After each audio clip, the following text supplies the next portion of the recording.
Hello, everyone, and welcome to episode 81 of the Purple People podcast. This week's show is titled Sin City. I am your host, Adam Carlson. With me is not Kyle West. Kyle West is not with us this week. We have a special guest host, and his name's Kyle as well, but I'll let him go ahead and introduce himself. Go ahead. What's going on, everybody? I am a loyal Vikings fan from Hampton, Virginia. I'm up at Langley Air Force Base. I'm a military working dog handler. Listen to the show a lot, and Adam was nice enough to contact me just now to fill in for Kyle. So thanks a lot for that, Adam. Oh, It's no pretty problem. cool. We're always looking for people to come on, and it's always nice to know that there are actually people out there listening too. So that's two good things. We're going to go through the quick hits now, and this is one of my favorite parts of the show because I love talking about so many things so fast. Let's start off with something that's kind of funny looking back on it now, and that was Matt Castle being named the FedEx Air Player of the Week for the game against Philly. Now, that seems kind of strange after his performance against Cincinnati, but guess you can't win it every week, right? Hey, I'm proud of Matt. He stepped up in that game, and it's only a weekly award, but it's cool to hang on the shelf, I guess. The cooler part is that people voted for him to do that, so he Absolutely. got some recognition from everybody else. Not bad, Matt. Good job, good job. One of the sadder notes for me, John Carlson is mulling retirement after sustaining his fifth concussion. Now, as you all know, I'm a John Carlson supporter. I like the guy. I think he can do a lot of things, but health is the number one priority. The guy really needs to take care of himself and his family, and I completely understand if he chooses to hang up his cleats. Chris Carter talks about that a lot on Mike and Mike, and I totally agree with you, Adam. Carlson equals production. We love That's it. right. I love the fact that he not the fact that he didn't produce as much last year, but a lot of people were asking, is he worth the money? And he's definitely stepped up since Rudolph went down. But can't piggyback on that enough. You're gonna have a family and a life outside of football sooner than you think. So we hope you stay, Mr. Carlson. But if you choose to go, thank you for at least putting out a good effort. I know if there's one thing we can say, he always put out a good effort for us. Oh, definitely. And the Vikings don't lack depth at tight end either. They've still got quite a few guys. Chase Ford is stepping up into a nice role for the team, and he's a guy that they bounced all over the place, cutting, signing, promoting, demoting, and I don't know. I got nothing but praise for a guy that can make it through that. Thank you, Rick Spielman, for that soap opera every week of who we added and cut. I appreciate that. It's always something to write down and talk about. He's keeping things interesting. That's what I like. Cordero Patterson will not be returning punts.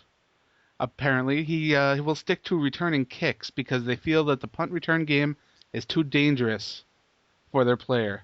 Now, to me, I think it's strange that a position is too dangerous for a star player. Uh, Marcus Sherrills is a guy that's stepped in on several occasions at cornerback and had some pretty solid play. And to me, if they're willing to risk him, I think it's strange that they're like, okay, we can risk you, but not you. Yeah, how would that make you feel? Excuse me, if they're he's a little too valuable. We know you've been here a while, but we're going to save this rookie. But I get it for the sake of injury. Right. I always thought back when I was a newbie fan, which I have an interesting story if we have time later as to how I became a Vikings fan, and I came from the enemy. I'll leave you with that. But I was back in my rookie days of not knowing football. I was like, why don't we just have AP run kicks and punts back? Now I see it, Yeah. and the way leaps and bounds throughout one season that Cordero Patterson has came, I guess, and cool little stat and photo that was on Instagram and Twitter the other day. Cordarrelle is number one with kickoff return average, and Marcus is number two with punt return average. So he's Nice. not doing too bad. No, you can't complain with that kind of production. Greg Jennings wants Matt Castle back as the starting quarterback next season. Now, he did say that prior to the game against Cincinnati, so I don't know if his feelings have changed, but as of when I wrote this, it seems like that was what he said. You gotta love that chemistry. I don't know what's there. I know Castle. I remember watching him with the Patriots and followed him briefly with the Chiefs, but there's some kind of special there. There At is. least if he's accepting and willing to come back as a competitor slash guaranteed to be the backup, I would love it because him and Greg Jennings have something cool going on. Even to bring him back to compete with a rookie in camp is a situation that might be really good for him. Absolutely. The Vikings are in danger of giving up the most points in a season in franchise history. They have to hold the Detroit Lions under 17 to keep that from happening. I'm going to go ahead and call that's not going to happen. I'm a Vikings hater by any means. I live in reality. Our defense is atrocious this year. I don't blame it as much on the players as I do sort of the scheme that we're running. And we're so injury depleted. I don't even want to talk It's about a it. bad They're going situation. to call to be cornerback and try us out.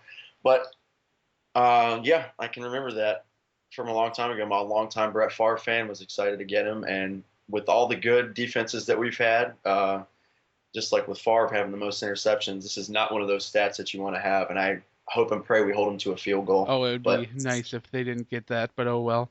But there is a good record that the Vikings are aiming for on Sunday, and that's Cordero Patterson, 4 yards short of the Vikings' kick return yardage record for a season. That's going to happen. Can't wait. That will happen if Detroit kicks to him. We'll have to wait and see if that happens. Hopefully they can do what I think Cincy did it once this weekend. I watched it at work, streamed it through my phone and my computer, so I'm a little shaky on it because it was very delayed. But I remember they tried to sort of kick it away. I think it was around to the 10, and he still got a hold of it. So yeah, good luck to you, Cordero, and I hope you run another one back because not only will you break the franchise record, but if you can get another touchdown, that'd be amazing. Oh, that'd be great. Randy Moss went on record as saying that he could come out of retirement and catch 15 touchdown passes in one season. I like Randy Moss. I do. The guy is nothing but attitude and confidence, but man, that's a lot of touchdowns in a season, and he's not getting any younger. And if you look back at San Francisco last year, you'll see like Alex Smith, which I thought we might have sort of wanted to chase after. That would have been cool. He's not a bad quarterback at all. No. I think he's really good. Even with him, Randy Moss wasn't the star player on the team. So depending on if he went back to Tom Brady, maybe. maybe. Aaron Henderson gave a statement to reporters saying that he is bored with playing outside linebacker for the Minnesota Vikings and that he wants to be back at middle linebacker. Don't let Audie Cole beat you, Aaron. I love you to death, man. Don't get in trouble again off the field, but man, that was crazy how that unfolded. Sounds like Henderson's in danger too of giving up more playing time because now it sounds like Michael Mauti is going to be playing on Sunday. That's right. Plays with him. What's funny about that too, kind of side story on that is the local guys here talk about how they hate scripted players. Like we all love Russell Wilson. I don't care who you are, right. And he just seems like the perfect guy on and off the field. And you're like, man, I just wish these players would just get away with saying what they want, and they do. And I am all for it. I don't know if it's good for the team or for him personally, but it's great to hear somebody actually be real. Definitely. Here's another one of those slick Rick moves. The Vikings signed Robert Steeples back to the practice squad after releasing him from the active roster when they brought him up from the practice squad. So, yeah, he's there again. Thank you, Rick Spielman. If anything, you give us something to talk about and keep us on our toes with these signings and waves and cuts. Now, we already kind of touched on the middle linebacker position a little bit, but Audie Cole will miss Sunday's season finale against the Lions due to an ankle injury. Now, I like Audie Cole. I liked Audie Cole coming out of the draft. I had a high grade on him. And if you want to see some more grades, I will be doing a focus on all of that kind of stuff again this year on the Viking Age. I'll be moving it over there. And hopefully I'll be sharing all of those with you guys on the Purple People Podcast Facebook page. So check those out if you get a chance. Audie Cole. I have to support Adam with this a lot too. I'm a fan. Like I said, I'm a guest of the show. I follow it religiously. Twitter, Facebook. They're really cool guys. If you don't have those and you don't check them out on that outlet, check them out because they'll get you back real quick and pretty personal. But yes, Audie Cole. I'm a North Carolina guy. I'm from Charlotte, and I loved him last year with the 2 pick sixes in one game back to back. Oh, it was great. It's just one of those things. Like if he would have had that chance even early on, I don't know what they see in practice and what they don't. Obviously, I'm not a coach, but I could venture to say it's a good guess that we're going to see more of Audie Cole in the future. Oh, definitely. If nothing, if they do draft someone at that position, or if Michael Mauti steps up and plays really well this year, we'll see an open competition. Either way, that middle linebacker position is going to be a spot to watch this offseason. It's going to be great. Chad's going to be gone not too long from now, which I hate to say because I love Chad I do Greenway. too. I But got the jersey. I wear it proudly. It's one of those nice alternate black jerseys that look real sharp with the purple lettering. I love those. But the only time I wore my black jersey this year was the London game. I was so happy. oh yeah. Now it's time to give away the game ball and name the donkey for the week. Now it's been several days since the game, so our minds aren't as fresh as they should be. I mean, heck, sometimes I forget what I did 20 minutes ago or what I was getting up to the kitchen to get. So forgive me if I misquote some stats or name some wrong players or something like that, but my game ball this week's going to Cordero Patterson. I mean, the guy has awesome returns, great catches. He added a rushing touchdown in that game. It was just fantastic to watch. Absolutely, I couldn't agree with you more. When we talked right before we went on for everyone, if you follow the show, the game and donkey ball is pretty much the highlight for me. I want to split it with you. Cordero, I'm making the strong case. It's going to be tough competition with Kiko Alonso and Eddie Lacy for Rookie of the Year, Definitely.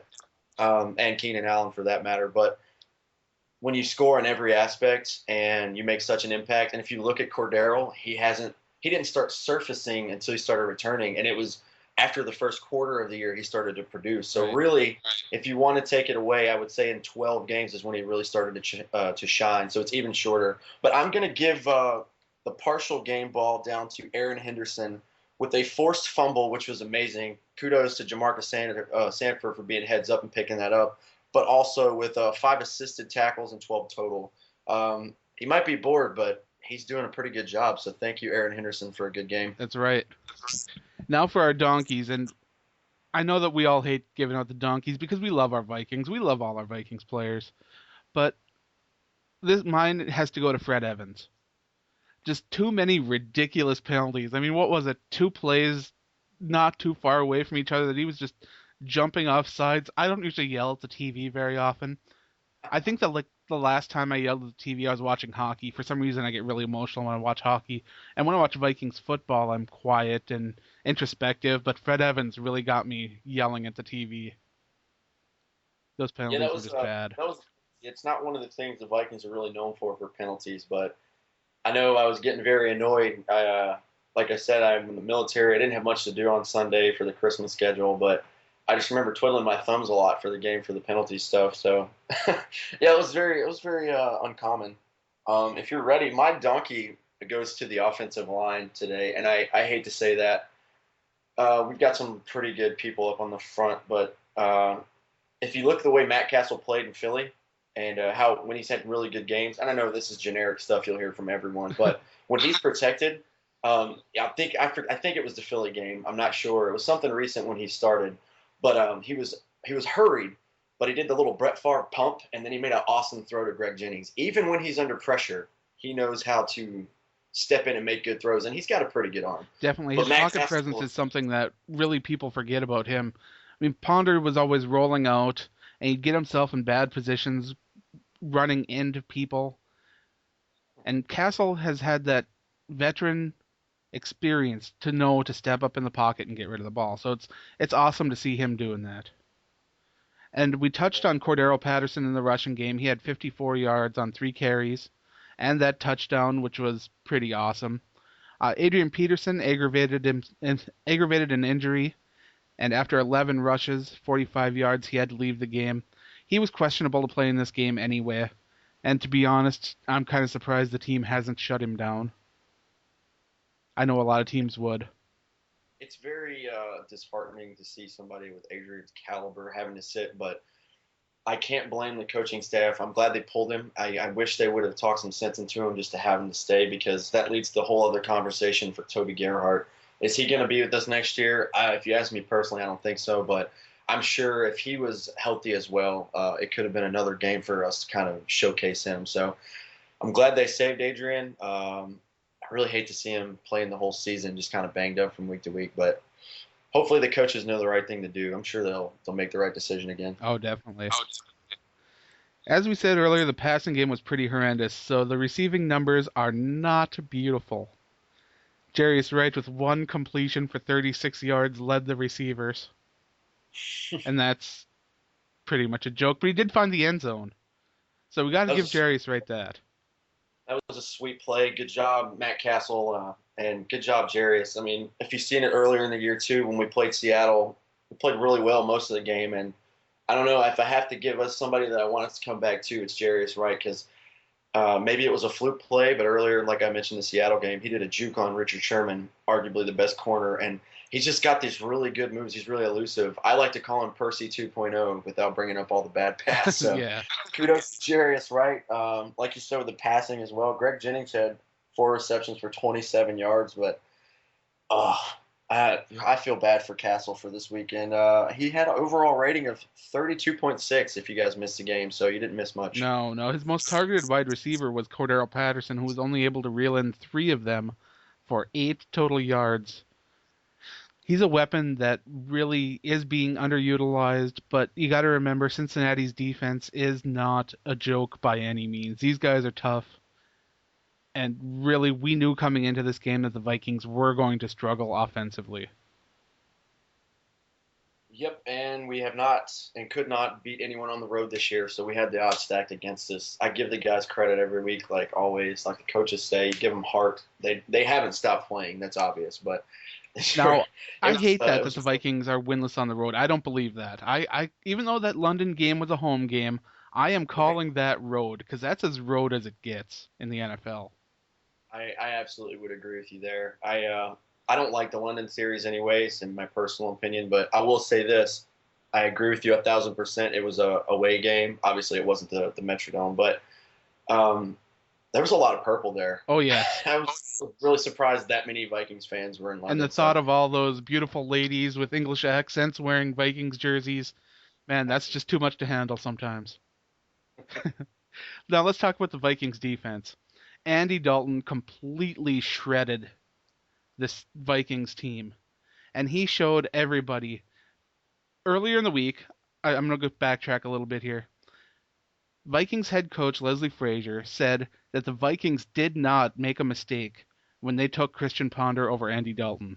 And I think that that added a lot of fuel to Andy Dalton for this game because he came out with a mission and he looked like a man that wanted to prove something. he was crazy good for that game. And a lot of people say, well, it's the system, it's AJ Green. The kid's proven himself. I mean, quarterback's the most important position, no matter what you say. This is the third straight year they're going to make the playoffs, and I'm right there with you, Adam. That was a terrible thing to say. I mean, well, I don't mean to dump on Ponder. I mean, I love the guy. Going that last stretch, the last 4 games last year, I sold so much stock for him, and he didn't do nearly enough. But No. yes, you're absolutely right. Kudos to you, Andy Dalton. When you get beat and you get beat hard, you just have to tip your hat and say good job, and that good job, Andy Dalton, this weekend because you made us look pretty bad. Yeah. And it does help to have AJ Green, that's for sure. When AJ Green catches 7 targets for 12 yards, 2 touchdowns, 97, that's not even a monster game for AJ Green. No, that's just a week to week. I am here. I'm awesome. Pretty unbelievable, that guy. But meanwhile, the Vikings defense struggled to contain pretty much any aspect of the Cincinnati team. We saw a lot of guys out of position, missing tackles. And one thing that really made me sad is going into this game, either Brian Robinson or Jared Allen needed 1 sack to get double-digit sacks on the year. They were both sitting at 9, and neither one of them got a whole sack. Jared Allen got a half, but still, through 15 games of the season, this highly paid defensive line of the Minnesota Vikings is failing to get the pressure, get to the quarterback, and it really makes you wonder about the future of Jared Allen with that huge contract and the lack of production. My wife's gonna totally hate you for that. She's the biggest Jared Allen fan in the world, and she's gaining a lot of knowledge about football. But I have to agree, I don't see him staying in a purple uniform unless his price goes down. Some team's gonna Monster, outbid the Vikings. It's gonna happen. right? Absolutely. We're just gonna have to start fresh and do what we do best: is use the draft to our advantage. Like Jared always tells you in any interview, the pride is stopping the run and pressuring the quarterback, and we just pretty much for all the defense. I mean, taking Harrison Smith and Chad Greenway out, and Xavier Rhodes when he's healthy, the whole defense has not been up to par this year, and it starts with them. Yeah, it feels like a very patchwork unit. Mm-hmm. I'll have to give you credit for Brian Robinson, though. He's slowly getting better and better every year, and I love his sack dance. Oh, By it's the way, great. it's great. Just reeling them in. It's good to see. It's good to see. And Aaron Henderson led the team in tackles with 7, 5 assists. You mentioned that already, though. Everson Griffin led the team with a sack and a half. He shared that one with Jared Allen. Otherwise, we saw 2 pass defenses from Marcus Sherrills, 1 from Sharif Floyd, and I don't get to say this too often, so I'm going to say it. 1 pass defense for Chris Cook, who looked Yes, abysmal in that yes. game. I know he's playing hurt, and I know how depleted the Vikings secondary is, but still, that had to be kind of embarrassing. Chris Cook is nothing more than think of your favorite car. It doesn't have to be a Lamborghini or something like that. Your favorite nice car, and you just don't know how to drive it. The kid has the physical attributes, the height, the body to do all this, and I don't know if he's uncomfortable, if he's not confident, or during game time he's just nervous or something. But I put it on Twitter the other day, and I'm not a cornerback, I'm not a professional athlete, so I understand that when people say, "Well, you go do it," I can't. But I don't know why we still employ Chris Cook. I'd rather have Marcus Sherrills in there for the heart that he has.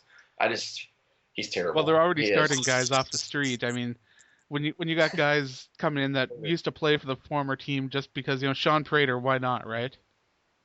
Mm-hmm.